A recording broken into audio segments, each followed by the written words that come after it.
Magandang araw po sa ating lahat, my dear brothers and sisters. Tayo po ay mapalad sa araw na ito dahil muli nagkasama-sama na naman po tayo sa isang linggo.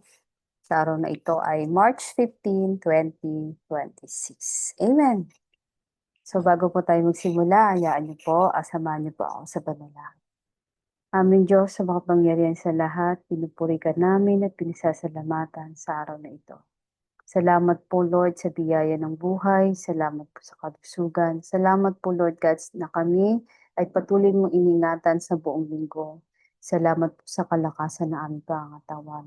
Salamat po sa patuloy na pagpapadama sa amin Lord ng iyong pagmamahal o God. Salamat Lord na ikaw may kontrol ng lahat sa mundo o God. Kaya naman Lord sa araw na ito, this is the day of celebration o God, I pray samahan niyo po kami sa mga susunod na sandali at pagpalain ang aming buhay, ang aming puso, ang aming soul, O God.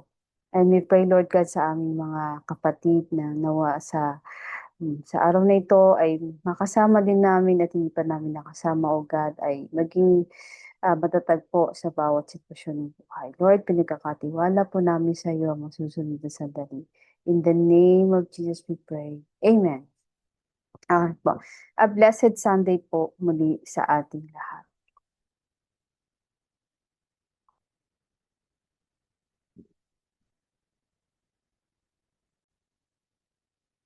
Hallelujah! Glory to God! Glory to Christ Jesus!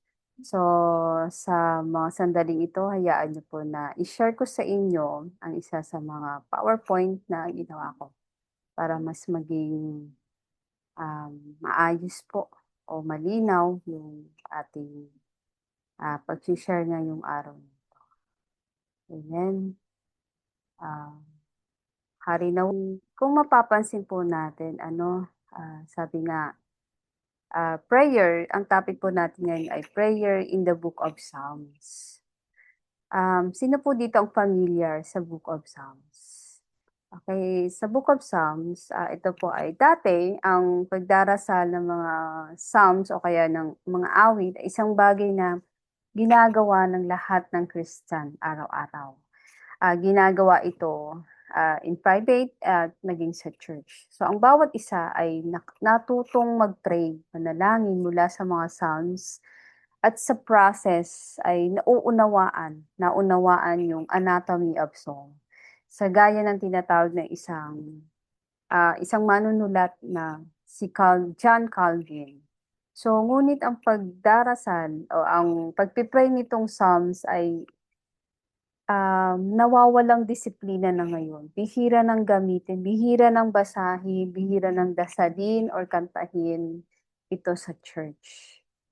Amen. So, ngunit sa maraming service ngayon sa simbahan o sa church, um, bihira mo na rin kantahin ito, bihira mo na rin marinig yung dinadasal. Ito yung mga panaghuy, di ba? Yung mga malulungkot na awit at mga prayers sa Bible. So kung wala ang mga ito, malamang mararamdaman mo na nag-iisa ka o nagkasala na tayo. Kapag nahihirapan tayo sa kalungkutan, sa depression, o yung pakiramdam na inabandon na tayo ng Lord. Diba? So paano matututunan ng mga tao kung paano ipahayag yung kanilang nararamdaman sa Lord at manalangin sa pamamagitan ng mga ito. At paano sila magtitiwala sa Lord. Kaya napaka-importante na tayo as a Christian sa panahon natin ngayon, matutunan natin kung paano dasalin, paano tayo manalangin, how to pray the Psalms. Okay, sabi nga ng isang pastor na nagpahayag ng kanyang story about praying the Psalms, na nagkaroon siya ng spiritual renewal. Amen? Yung kanyang pagkakaroon ng spiritual renewal ay nakatulong sa kanya to sa kanyang prayer life. Yung praying the Psalms. Sabi nga niya, the most important way of praying the Psalms is to pray them with Jesus. So the Psalms ay nagpapaalala sa kanya about Jesus' life and words. And ito ay nagdala sa kanya. This makes for fruitful meditation. Naging mabunga yung kanyang pag-meditate. At ang Psalms ay nakatulong din sa kanya how to pray with Jesus and be like Jesus. It helped him to become a person after God's own heart in the midst of his daily life. Kaya maraming beses na na-quote si Jesus sa Psalms. So malinaw na ipinapakita sa Psalms na Jesus actually the prayers of the Psalms. Okay? Si Jesus mismo yun. Kasi bakit? Malinaw at pinakita dito na nag-spend ng maraming oras sa prayer si Jesus. And through the Psalms, katulad ng mga Hudyo sa panahon niya, ito yung kung paano niya natutunan mag-pray, sinabuhay niya mismo ang Psalms o ang mga awit. So kadalasan, tinutukoy niya yung kanyang mga karanasan sa buhay sa mga psalmist, di ba? Kaya naman sasabi natin, the Psalms actually are the prayers of Jesus. Amen? So, bakit? Dahil Jesus fulfilled the Psalms. May mga messianic prophecies nga sa Psalms na that Jesus lived out, proving that He is God's Messiah. And Jesus fulfilled of the Psalms in the sense na perfect niya, completely perfect yung buhay ng isang psalmist at the righteous and honest life of prayer. And for instance, ito nga sinasabi sa Psalms that in His humanity, Jesus relied on praying the Psalms for comfort, for wisdom, and worship, and many different experiences. Kaya kinailangan niya yung Psalms dahil nararamdaman niya yung same basic struggles at temptation na nararanasan din natin, nararamdaman natin. Kaya siya ang talagang moving example that Jesus praying a psalm is nung siya ay ipinako sa cross, di ba? Nung nag-suffer siya para sa ating kasalanan, ano ang sinabi ni Jesus? He cried out in a loud voice. Talagang broken words yun na sinasabi rin ni King David doon sa Psalms 22 verse 1. Ang sabi po doon, my God, why have you forsaken me? Diba? Ito rin yung mababasa po natin sa Matthew 27 verse 46. This is the only time in the gospel accounts that Jesus prayed to his Father using the formal and distant name God. Amen? So, kung mapapansin niyo po, ito yung pinaka talagang mararamdaman mo nun kung paano niya in-approach ang Father God. That he knew that it was like too long for the Father's love and feel abandoned. In-endured niya yung darkness, alam mo yun, the dark nights of the soul na nung siya ay nakahang sa cross. For the joy, para sa joy of reconciling us to His Father. Amen? Kaya naman masasabi natin that the Psalms actually are the prayers of Christ. Kasi bakit? Jesus Christ na walang pagdurusa, walang sakit, walang pagdurusa ay dayuhan siya, at siya pa ang ganap na inosente at matuwid ay nanalangin siya gamit ang Psalms, di ba? At ang Psalms na ito ay aklat ng panalangin ni Jesus. He prayed the book of Psalms at ngayon ito rin yung naging aklat, naging book ng life, ng prayer life para sa lahat sa panahon ngayon. At sa mga nagdadasal ng Psalms, tayo ay nakikiisa kay Jesus sa kanyang panalangin at ito ay umaabot sa tenga ng Diyos dahil si Kristo, si Jesus ang tagapamagitan natin. Amen? At katulad ni Paul, at ni Peter. Ginamit din nila ito nila Apostle Paul at ni Peter, ginamit din nila ang Psalms. Siniping nila ang Psalms sa kanyang pagtuturo, 'di ba mababasa natin sa Acts 14 verse 33 na gaya ng ginawa din ni Peter sa Acts 1 verse 20. Ngunit maliwanag na ginamit din nila ito sa mga regular na pananalangin. Habang hinihikayat tayo na basahin, pag-aralan at awitin itong Psalms according sa sinasabi sa Colossians 3 verse 16 na tayo ay makipag-usap sa isa't isa through the Psalms. Amen. Pinaalala sa atin ito ng Ephesians 5 verse 19 na noong unang century, dahil kakaunti lang ang written scrolls ng mga Psalms, at dahil sa paraan ng pag-awit at pagsasalita gamit ang Psalms ng mga tao sa isa't isa, ang ginawa nila, kailangan nilang i-memorize ito at pinagninilay-nilayan ito. Kasi kung gusto nila itong 'pag gusto nilang magdasal, yung na-memorize nilang psalm, yun ang ginagamit nila at ito ay naisapuso nila. Bakit? Upang ma-access nila ito anytime. So tayo, pwede natin 'tong gawin, 'di ba? I-memorize natin yung Psalms. Ang Book of Psalms ay may 150 na chapter. Amen. So, kung day by day pag-aaralan natin ito, ime-memorize natin ito, meron tayong huhugutin during the time na magpi-pray tayo. Amen. So, katulad ni King David, he is a person after God's heart. Diba? Karamihan ng mga awit, ng mga psalms na sinulat ni King David ay isa sa mga dahilan ay kung bakit pinukoy siya. Sabi nga sa Acts 13 verse 22, si King David ay isang taong ayon ayon sa he is after God's heart. Amen. So sa katunayan atong mga Psalms ay it is a book. It is the book of heart ng Bible, ang Psalms.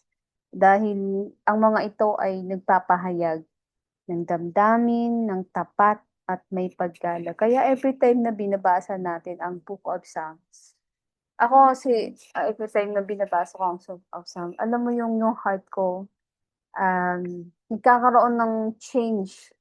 May change na pag nagbabago, may nararamdaman akong pagbabago. Minsan 'pag talagang pinagninilayan mo ang Psalms, alam mo yun, ramdam mo talaga na nakikisabay siya. You are praying with Jesus. At pamamagitan ng tunay na pagdadasal dito sa Diyos, yung puso ni David, natututo tayong magtiwala sa Lord habang binabasa natin ang Psalm. At yung pag-worship natin sa Lord sa lahat ng sitwasyon ng buhay natin, kasama maging sa pinakamalungkot, pinakamasaya, andun yung presence ng Lord. Sa kabila ng mga depression na nararamdaman natin, nararanasan natin, once na binasa natin ang Book of Psalms, nandun ang Lord, mararamdaman natin, mararanasan natin yung kabutihan ng Lord, yung pagmamahal ng Lord. At alam niyo po ba, kung familiar kayo sa mga kung familiar po kayo sa yung mga nasa monastery, yung mga Benedictine monks. Kasi sabi ng isang pastor, nagpatotoo siya na nung binisita niya yung isang monastery sa Canada, ito yung mga mongha dun, yung mga monks ay sumasamba sila. Ang ginagawa nila ay yung Psalms. Paulit-ulit nila itong binabasa. Okay, paulit-ulit nila itong dinadasal. At yung kanilang paraan ng pagdadasal, mabagal, may melody, at yung Book of Psalms, inaawit din nila ito. At yung tahimik nilang pagdadasal dito, napaka-solemn ng kanilang pakiramdam at during ng service nila habang nagdadasal sila, alam mo yun, parang sabi nga niya, may isang chorus na mula sa langit siyang ano. Kasi siguro kung maririnig din natin yung paano dinadasal itong Book of Psalms, lalo na sa ganung tahimik na lugar, maririnig mo lang yung Book of Psalms. Siguro iisipin mo nasa heaven na ba ako. So, ganun yung pakiramdam. Amen. Kaya nga sabi nga, the Book of Psalms is the anatomy of soul. So, merong change kang mararamdaman. And by praying this, amen, you will have a praying with your right brain. Amen. So, ito yung um, masisiyahan ka kapag binabasa mo ang Book of Psalms. Nagkakaroon ka ng access. Nagkakaroon ng access sa right right side ng utak mo. Andun yung non-verbal, intuitive, at andun yung creative. So, nakakatulong ito para mas maging malalim ang pagkonekta natin sa Lord. Kumokonect tayo sa Lord in a deeper way. At kapag kinakanta mo ang Psalms, kahit na halimbawa, hindi ka marunong kumanta, pero subukan mo lang, kantahin mo yung Book of Psalms. Alam mo yun, mararamdaman mo yung meron kang guguhit yung mga larawan kung paano. Alam, mai-imagine mo talaga siya. Magkakaroon ka ng maraming vision about dito. Amen? So, habang binabasa mo ang Book of Psalms, nagkakaroon ka ng kagalakan. Amen? Nagagalak yung puso mo, yung heart mo, at iba. Iba ang pakiramdam. Iba yung nagagawa kapag ito ay binabasa natin, lalo kung inaawit natin. At sa bawat lines, sa bawat stanza, o kaya sa bawat taludtod ng Psalms na ito, ay makikita mo yung changes sa mind mo, mag-iiba din yung pananaw mo sa buhay. So, makikita mo yung kapag ikaw ay nagtsatsaga mong basahin ito, mahahayag yung love, true love, maiintindihan mo yung lalim ng love ng Lord. Amen. Kaya sabi nga, di ba, um, kapag tayo ay nagdadasal, meron tayong madidevelop sa sarili natin. Sabi nga, um, we will develop the little psalms praises into the breath of prayer. Um, Breathing the words of the scripture in, tapos out, then slowly, deeply, over and over again. So kapag ginagawa mo to, mararamdaman mo na kaiba, may changes ang laki. Kaya nga 'di ba, tingnan mo yung Bible, nasa gitna yung Psalms. 'Di ba, nasa gitna siya. So this is the Psalms ang pinaka-heart ng Bible. Kaya ma-encouragement ko po sa inyong lahat.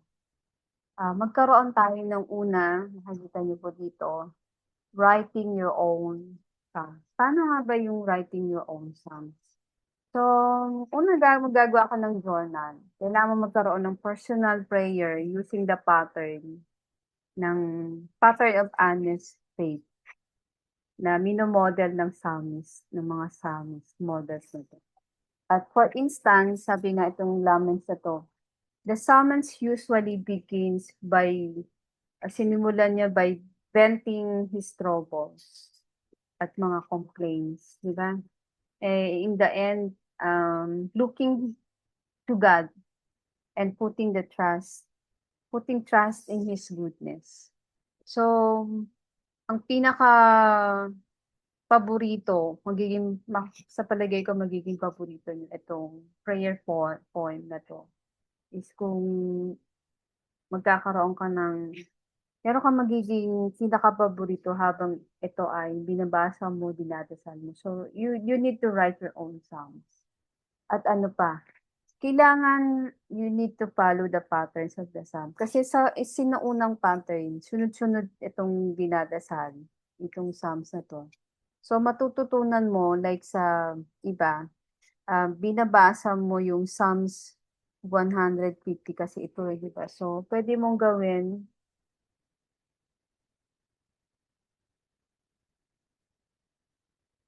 wait lang po, may tao po yata. Jama, sino yun?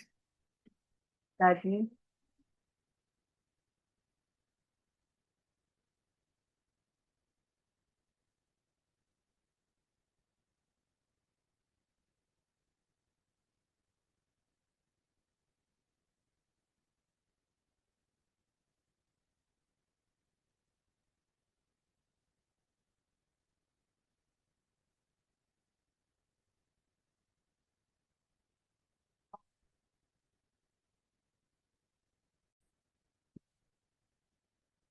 Amen. So, you need to write your own psalms. So, ang pangalawa po is ang tinatawag natin na following, ito po, following the patterns of the psalm. So, may pattern din po kapag we follow the psalms. Kasi sa sinuunang pattern, sunod-sunod yung pagdadasal nito. So, sa pamamagitan ng pagbabasa nito, meron kang pattern na susundan. So kapag binasa mo yung 150 psalm na to, bawa, every 2 months, kung sa paraang ito ay maiintindihan mo na, matututo ka mula dito sa mga books of Psalms na to na pati yung mga uri ng prayers nila. So ang bawat araw, ang Diyos ang may kontrol na sa kung ano yung ipinapanalangin mo mula doon sa Psalms. At ito ay isang kagalakan na matutuklasan mo na may nakalaang provision ang Lord mula doon sa isang awit or sa Psalms na hindi man nauugnay sa sarili mong karanasan, pero maaari mong ipagdasal ang Psalms para sa iba. Amen. So, ang magiging rhythm ng buhay ng isang taong ginagamit ang Psalm or praying the Psalms mula sa umaga, mula sa gabi o mula sa tanghali at gabi, carrying a psalms or prayer or a verse from one prayer, from one prayer to the next, like yung passing the baton in the relay race of faith. Amen. So, which is the practice, which is to practice God's presence continually and in all things. So, mula sa mga psalmist na to, meron kang matututunan dito na ang panalangin mula sa umaga at gabi ay mas lalong mahalaga. Okay? So, ang iyong mga psalms or awit mula sa umaga ay nakatuon sa mga tema ng like yung rising of the sun or pagsikat ng araw, then pag-surrender mo ng araw mo sa Lord, and thanksgiving or praise and worship, and kasama dito yung sa gabi naman ay nakatuon naman to sa meditation. Okay, pag ninilay mo sa buong araw, then confession, then pagdadalamhati o pagbibigay mo ng ano ba yung mga nararamdaman mong struggles within the day, and watching and praying in the dark. Okay? So ang pangatlo po ay kicking the sun you're drawn to. Okay, kung ano yung pumili ka ng isang awit o kung saan naakit ka o dun sa isang psalm na yun. Kasi in contrast ng sequential approach na to, pwede kang pumili ng iba't ibang uri o ng mga psalms o awit kung kinakailangan. Kasi para sa iyong sarili o kaya para sa mga taong ini-intercede mo. Okay, kapag ito ang naging lifestyle mo, okay, mga kapatid, kapag ito ang naging lifestyle mo sa loob ng maraming taon or let's say 1 year, makakatulong ito sa paghahanap mo ng isang psalm na nagpapahayag ng heart mo, ng iyong puso at in every moment, and let the prayer of the psalmist and of Christ Jesus. So alam niyo po ba na many of the psalms were prophetic.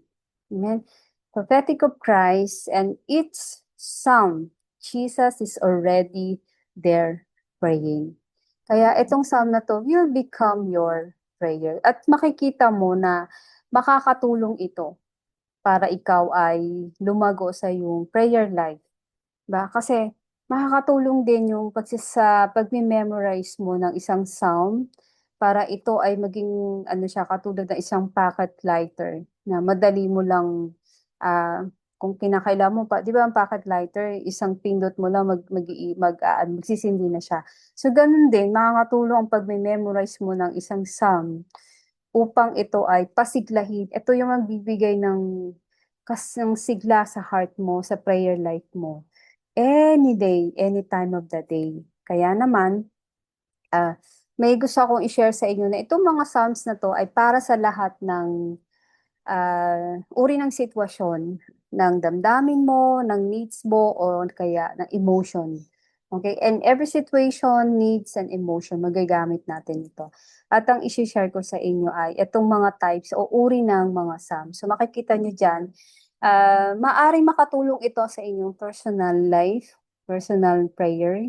Kasi may nakalap ako na 8 categories na sa bawat isa ay related po ito sa the Lord's Prayer. Siguro naman po, memorize po natin ang the Lord's Prayer. At upang matulungan ka, at para mag-grow ka in way of praying, itong Psalms na to ay tinatawag na School of Prayer, na nagtuturo sa atin ng pundasyon ng pamamaraan ng psalmist at ni Jesus sa kanilang prayer. Because by praying the Psalms, sa ganitong pamamaraan, matututunan natin ang biblical language of prayer, and then we can use it as guides to write our own similar Psalms. Amen. So tingnan natin, kagaya po na sinasabi dito sa number 1, pasasalamat at pagpupuri. Ito po yung sa the Lord's Prayer, Ama namin, pinabanal lang yung pangalan. Diba? Our Father who art in heaven. So, mula dito sa Psalms 57, Psalms 92, 95, 100, and then 107, 136, and 103 hanggang sa 150. And makikita mo dito, like sa 57, God is glorious and loving. Exalt Him with a steadfast heart. So kung bubuksan po natin dito sa Psalms 57, nakikita niyo po, sa Psalms 57, basahin ko lang po saglit sa inyo kung ano yung nilalaman ng Psalms 57. At makikita mo na ito ay pakasarap basahin. Amen. Sabi dito, be merciful to me, O Lord. O God, be merciful to me, for my soul trust in you. And in the shadow of your wings, I will make my refuge until these calamities have passed by. Di ba? Itong Psalms 57, makikita mo dito is may nakalagay din dito, my soul is among lions. I lie among the sons of men who are set on fire, whose teeth are spears and arrows, and their tongue a sharp word. Be exalted, O God, above the heavens. Let your glory be above all earth. Diba? Andun yung, makikita mo na ito ay tumutugma din sa laman ng heart mo. Amen? And ang 92, Psalm 92, pray and play on the Sabbath. So, ito po yung unang uri one of the categories sa makakatulong sa atin sa ating personal prayer pag ginamit po natin o ginagamit natin sa prayer ang Psalms. At isa pa po ay ang pagpapasakop sa Diyos. So, nandito naman po yung Psalms 1. Sabi po, live in the way of the righteous by delighting in God's law. So, meron po dyan mga halimbawa. So, ito po ay isi-share ko sa inyo sa GC para mas mabasa nyo. Kung gusto nyo pong sundan itong way na to, itong uri ng Psalm sa inyong personal prayers, pag ginamit nyo po, ginagamit. Amen. So, ito naman po yung pangatlo na uri ng Psalms. Ito yung petition. So, mababasa natin ito yung sa the Lord's Prayer, bigyan mo po kami sa araw na ito. So, ito po yun. At ang pang-apat naman po ay petition, pangungulila sa Diyos. Sabi doon, give us this day. At may mga Psalms din po na nabanggit yan, 27, 42, 63 hanggang 73 to sa 84. And then, ang panglima po na category ay pagtatapat ng kasalanan. Ito yung humihingi tayo ng tawad sa Lord. So, andito din po yung mga Psalms na pwede natin gamitin as our prayer. At ang pang-anim po ay pagtatapat, yung mga guides, yung mga kaaway. So, humingi tayo ng tawad sa Lord. Gamitin natin itong Psalms na to as a prayer. At ang pang-pito po ay panaghuy. Ito yung mga, sabi nga, huwag mo kaming ihatid sa tukso. Makikita po natin yung iba't ibang Psalms na nandito. At ang higit po sa lahat, ang pangwalo ay, ito po yung, huwag mo kaming ihatid sa tukso. Andito rin po yung mga halimbawa ng prayer na matatagpuan natin sa Psalms. Amen. So sabi nga po natin, praying the Psalms morning, night, and day. So huwag tayong magsasawa na manalangin na gamit ang panalangin na ito. Panalangin natin sa Lord. Amen. So hindi tayo dapat mawalan ng loob na sa ating pananalangin sa Diyos, pagpatuloy natin na tayo ay katulad ng isang Psalms, diba? Pinapanalangin natin na nanalangin tayo sa umaga, sa gabi hanggang sa tanghali at sa gabi. Amen. So, huwag tayong magsasawa na gamitin ang Psalms sa ating pananalangin. Kasi sabi nga, di ba, kung susubukan lang natin na gawing prayer ang Psalms sa bawat, halimbawa, bawat 2 linggo, 2 buwan, na magkakasunod-sunod, magsisimula, halimbawa, simula ngayong buwan na to, at hindi bababa sa 6 na beses sa isang taon, mas marami kang, magagamit mo yung Psalms sa iba't ibang sitwasyon ng buhay mo. At kung ulit mong din na ginagamit, dinarasal ang Psalms, makakatulong ito para maipasok na mabuti ang word sa mas malalim sa ating puso at ipinapanalangin ito para sa ating sarili at para sa iba. At higit sa lahat, ito ang pangunahing uri ng panalangin dapat nating matutunan. So bawat araw, gabi, tanghali, umaga, tanghali, gabi, hayaan mong ang psalmist ang manguna. Pangunahan ka ng psalmist na pagninilay mo sa pagsusulat mo ng journal. Okay? And I pray na as we go on this, the Messiah who fulfilled the promises, the Psalms, the prophecies and the Psalms, righteousness and human experience, tutulungan tayo ni Lord, that throughout the day, little by little, we abiding prayers inspired ng Psalms to help us para ma-practice to help us to practice God's presence. So maaari mong i-organize katulad ng ipapakita ko sa inyo. Sabi nga ng isang Psalms, we can be like the Psalms na pwede natin sabihin before the Lord with humble confidence. I am a person of prayer. I am devoted to the Lord and I live uprightly. Okay, so ito po yung mga halimbawa. Ayan po, halimbawa ng Psalms schedule. So ito po yung day 1, day 2, day 3, hanggang meron po yan hanggang day 31. So pinapakita ko lang po muna sa inyo ito. Then meron pong time kung AM, noon, or PM. So ang una mong magsisimula ka sa Psalm 1, Psalm 2, Psalm 3. So, depende po doon sa kung anong araw ka. Halimbawa, nasa ano na po tayo ngayon, March 15. So, doon ka sa March 15. So, ang magiging Psalms mo sa March 15 ay, tingnan po muli natin, doon sa March 15. Halimbawa, ito po. Ano pala to, no? Medyo mahaba na rin. So, let's say sa March 15, nandun ka na sa medyo iba po yata. Halimbawa po ito, nasa March 15, so ang March 15 mo ay, ano ka na? Wait lang.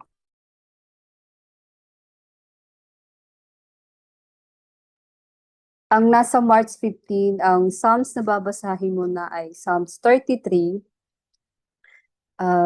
sa AM, PM, AM ay Psalms 33, sa noon naman ay 34, at sa PM naman, yung gabi ay 35. So, ito po yung Psalms na babasahin mo, gagamitin mo as a prayer. So, pag continuous na ganito yung pattern schedule mo, magiging malalim, magiging fruitful yung iyong buhay panalangin. Amen? So, sa kabuuan, you can pray or 2 or 3, depende kumbaga sa bawat araw. May mga panahon kasi na isang prayer lang ang nagagamit po kasi special yung Psalm, napakahaba. So, magkakailangan ng more than mahabang oras o araw. So, ang isang Psalms na to ay makakatulong sa iyo para mas maging malalim yung iyong buhay, panalangin, ang iyong relationship sa Lord, ang iyong prayer life. At tayo ay magiging katulad ng mga 10 women, 10 lambs, and all had light. Pero hindi lahat may oil. Bakit po? Kasi sabi nga dito, from the outside, they look identical. No one in the crowd could tell the difference. They all carried lamps. They all had a flame at first. They all looked ready for the bridegroom. But the lamp is what people see. The oil is what God sees. So we live in a world that is obsessed with the lamp, the highlight reel, the perfectly worded Bible verse posted on the timeline, the reputation of being on fire for God. But what happens in the room where no one is watching? What happens? And how's your prayer life when there is no audience? So remember, the lamp will impress people, but the oil will sustain you. Amen. So maraming salamat po. Have a blessed Sunday to all of us. God bless us all. May we pray, may we continue o maging practice natin na maging prayer natin ang Psalms or the Book of Psalms. Amen. To God be the glory. Amen po.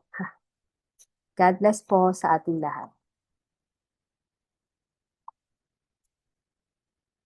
Amen. So maraming salamat po sa inyong pakikinig. God bless po.